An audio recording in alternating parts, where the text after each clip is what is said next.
Hi, I'm Tovah, and welcome to today's 10-minute yin yoga practice. Today's class is all about opening up your hips, and you guessed it, we're only spending 10 minutes because you know what? Not everybody always has an hour to practice yoga. So let's jump on our mats.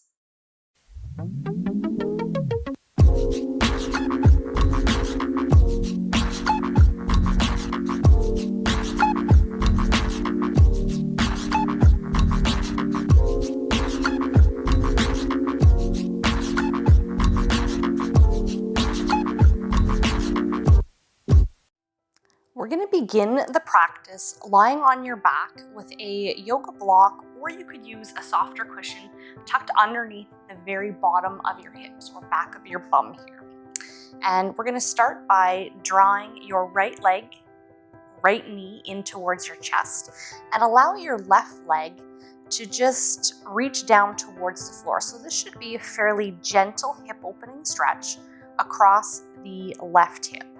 And if this feels like it's a little bit too intense for you, you can always choose to do this with nothing underneath your hip, making it a little bit gentler, or you can decrease the size of the cushion or the block that's there. So if you get something that's a little bit shorter, that will make it a little bit easier of a stretch. Likewise, you could always go up one notch or so on the block, but you don't want to stack anything too high here. Starting to breathe deeply,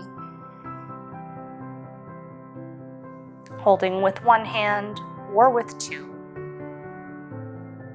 and really allow your body to settle into the block. So let the block or the cushion take all your weight, allowing the front of your hip to open. And since today is a short practice, it's also a great little mental break, or maybe you're taking a break from work, to loosen things up, to release some tension, and just to give our mind a little bit of a pause.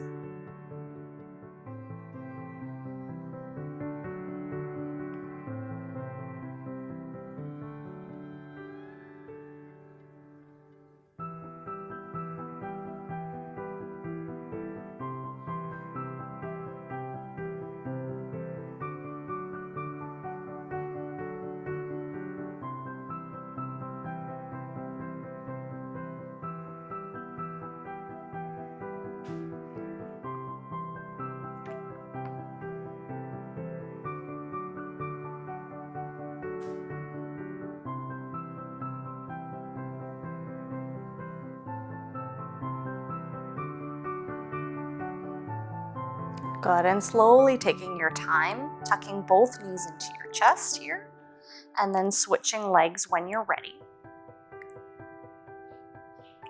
And since today's practice is short but sweet, you're not going to get quite as deep into the postures as you might normally if you're doing a much longer practice.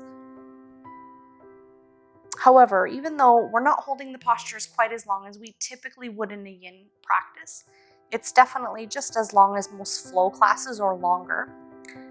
The beauty though is, and I often say this to my students, is that what's going to make yoga most effective for you, especially if your goal is releasing tension and relaxation and opening up the muscles, is repetition.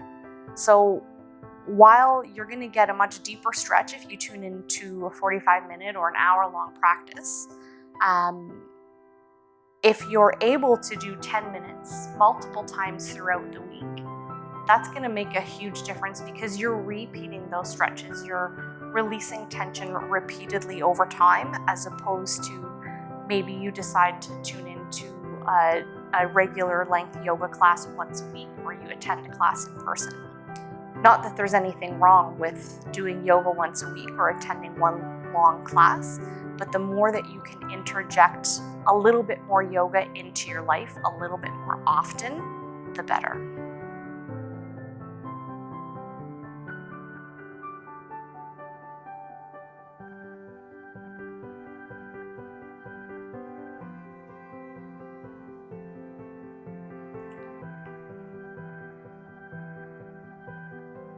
Perfect. And you're going to release the legs here. If it feels good for you to bring both knees into your chest one more time, go ahead and do that. And then when you're ready, coming up to the top, coming off your block or your cushion. And we're going to make our way here into pigeon stretch. So you can tuck the right leg forward, bringing it on an angle down towards your groin and sliding the left leg back here. Whether you want to spend a little bit more time at the top, which is just going to open the front of the left hip a little bit more here, or come down towards the bottom, targeting your right glute a little bit more. Of course, both positions are working to stretch both sides, the front and the back of the hips. So if you have a particular area that's a little bit more tight for you, definitely tune into that and maximize the time that we have on your mat today.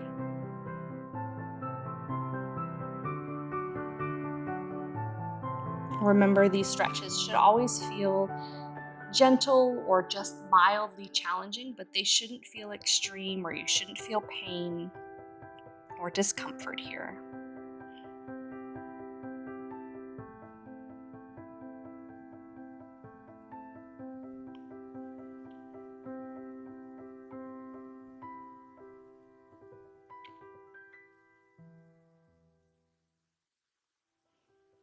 Good, and we're going to go ahead and switch sides here, and I'm just going to sit on over to my right bum cheek so that I can bring the leg that's behind all the way to the front, and then swap as I slide my right leg to the back here.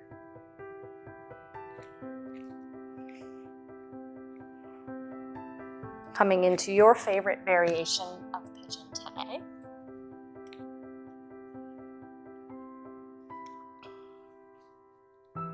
And today's practice would be excellent in the morning if you feel a little bit stiff and just need a little bit of movement to get going. If you're someone who works at a desk, or you've just come from a long drive, or you're about to do a long drive, just to go for a nice stretch out at the end of your workday. So really any time this practice would be great for.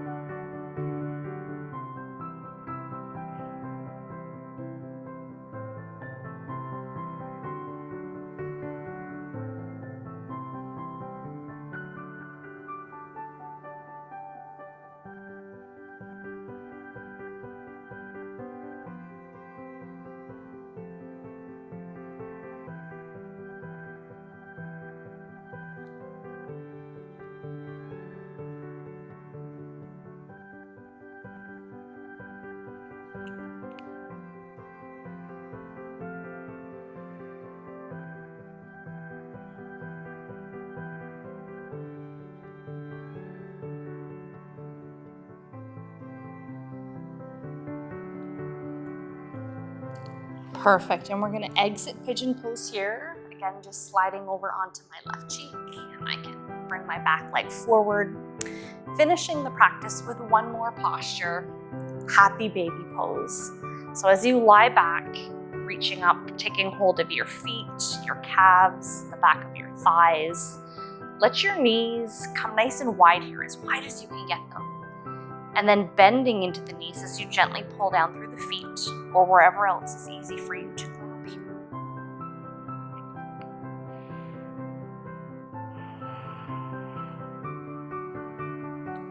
And this is your practice. Of course, feel free to rock side to side. Even though we've been a little bit more still throughout the practice, this is a short practice, so it's not a traditional yin. We're just kind of scraping that edge of yin time. And for those of you who maybe have a hard time in yin, especially if we're holding like a 4 or 5 or 6 minute posture, this is also a great way to get into some yin yoga without doing really long holds. We're really more here for about 2 minutes or so.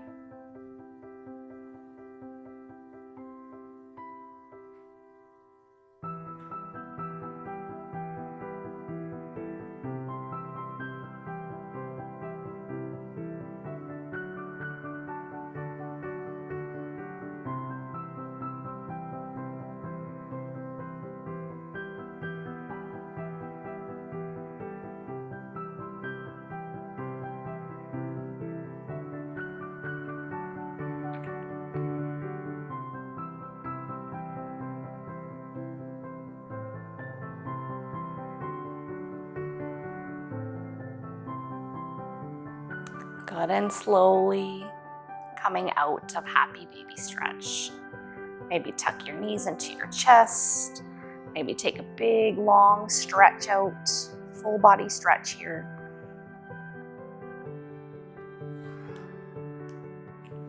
And then when you're ready, coming back to seated. Of course, if you're craving a little bit more yoga today, you can always stack on a few additional short practices. So add in another 10-minute class or choosing another class altogether to extend your practice. And spending just some extra time resting in Savasana is always a great way to end your practice if you have the time. We'll finish with our hands at our heart. I'm Tovah. Thanks for joining. Namaste. Do remember to hit the like button, hit subscribe, leave me a comment. All those things help the YouTube algorithm find me and grow my channel. And of course, there is a link in the description below. You could offer to buy me a coffee to help support my YouTube content creation. Have a wonderful day.